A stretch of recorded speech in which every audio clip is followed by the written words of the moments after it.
ನಾವು ಬರೀ ದೇಹ ಅಲ್ಲ, ನಮ್ಮ ಮೆಂಟಲ್ ಶೀಟ್ ಒಂದಿದೆ. ನೆಕ್ಸ್ಟ್ ಬರೋದು ವಿಜ್ಞಾನೀಯ ದ ಅನಾಲಿಸಿಸ್. ಯಾವ್ದು ಸರಿ ಯಾವ್ದು ತಪ್ಪು ಅಂತ ಅನಲೈಸ್ ಮಾಡ್ತಾರೆ, ಹೌದಲ್ವಾ? ಮಕ್ಳು ಏನಾದ್ರು ಒಂಚೂರು ವ್ಯತ್ಯಾಸ ಮಾಡ್ರೆ ತಪ್ಪು ಮಾಡ್ತಾ ಇದೆಯಾ, ಹೆಂಗ್ ಗೊತ್ತೆ ಅವ್ನಿಗೆ? ಇಲ್ಲ ಇದು ಸರಿ ಇದು ತಪ್ಪು ನನ್ಗೆ ಮಾತನ್ನ ಹೇಳ್ಕೊಟ್ಟಿರ್ತಾರೆ. ಜಸ್ಟ್ ಪಾಸಿಂಗ್ ಮಾಡಿ we rely on what some basics like Bhagavad Gita ಕಡೆ ಹೇಳ್ತಾರೆ, ಅದನ್ನೆಲ್ಲ ಸುಧಾರಣೆ ಯಾವ ಸರಿ ಯಾವ ತಪ್ಪು. ದಟ್ ಈಸ್ ವಿಜ್ಞಾನ ಎಮೋಷನ್. ಲಾಸ್ಟ್ ಫೇಸ್ ಆನಂದ emotion. What we practice in yoga class, try to enjoy that silence. ನಮ್ಮ ಇರುವಂತ ಒಂದು ಸುಮ್ಮನೆ ಸೈಲೆನ್ಸ್ ಅಲ್ಲ, ಅಂಡರ್ಸ್ಟ್ಯಾಂಡ್ ಆ ಜರ್ನಿ ಎಂಜಾಯ್.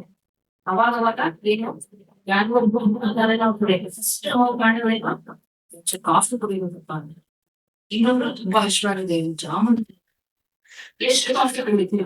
5 ಕಾಫಿ ಆದ್ಮೇಲೆ ಬೇಕನ್ಸುತ್ತ ಆಗಲ್ಲ. ಸೊ ಆದ್ರೆ ನಮ್ಮಲ್ಲಿರುವಂತ ಸೈಲೆನ್ಸ್ ಅಥವಾ ಎಂಜಾಯ್ಮೆಂಟ್ ಆನಂದ ಸ್ಟೇಟ್ ಎಷ್ಟು ಧ್ಯಾನ ಮಾಡ್ತಾ ಮಾಡ್ತಾ ಇನ್ಕ್ರೀಸ್ ಮಾಡ್ತಾ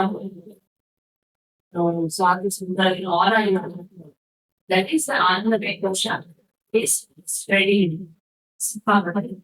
so that inner silence of the inner happiness we need to improve on ಅವಾಗವಾಗ ಹೋಗಿ ವಾಪಸ್. ಸೊ ಎಲ್ಲೆಲ್ಲೋ ಹೊರಗಡೆ ಹೋಗಿ ನಾಸಾ ಸೈಂಟಿಸ್ಟ್ ಎಲ್ಲೆಲ್ಲೋ ಹೋಗ್ಬರ್ತಾರೆ. We need to have a journey. ಇಲ್ಲಿ ಅಂತರ್ಮುಖಿಗಳಾಗಿ ಒಳಗಡೆ ಏನೋ ಸೈಲೆನ್ಸ್, ಏನೋ ಹಾಡ್ ಕೇಳಿದಾಗ, ಸೊ ಏನೋ ಧ್ಯಾನ ಮಾಡಿದಾಗ, ಮಂತ್ರಗಳು ಹೇಳಿದಾಗ, so dance program very very happy ಸಮಾಧಾನ ಸಿಗುತ್ತೆ.